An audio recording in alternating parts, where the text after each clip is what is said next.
Catholic Irishman killed by other Irishmen illustrates the complexity of the revolutionary struggle and its conflicting loyalties. The Riverman at bbcworldservice.com/documentaries.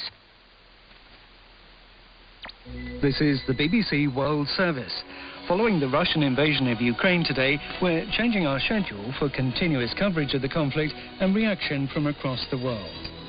Next, we return to NewsHour. For many of our other programmes, go to bbcworldservice.com. This is the BBC World Service, the world's radio station.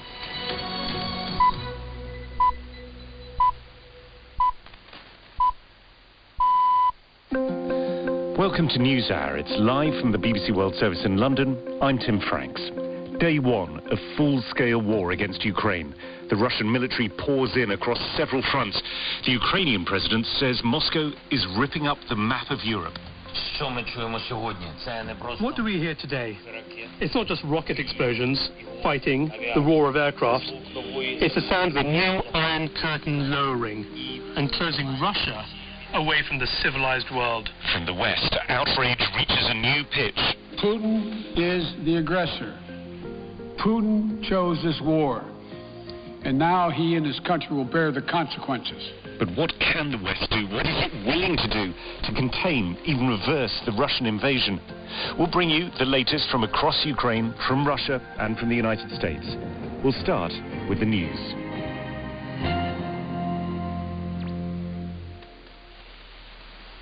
Hello, I'm Moira Alderson with the BBC News. The Russian and Ukrainian armies are fighting fierce battles in several places close to Ukraine's capital, Kyiv, as Moscow's multi-pronged invasion progresses. Ukrainian forces have launched a counter-attack against Russian airborne troops who took control of Hostomel airfield, just 15 kilometres from the centre of Kyiv. More details from our correspondent Paul Adams in the capital.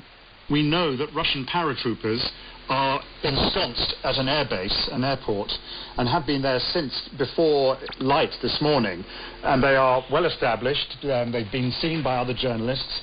There has been, I think, at one point during the day, an attempt by the Ukrainians to throw them out of that location.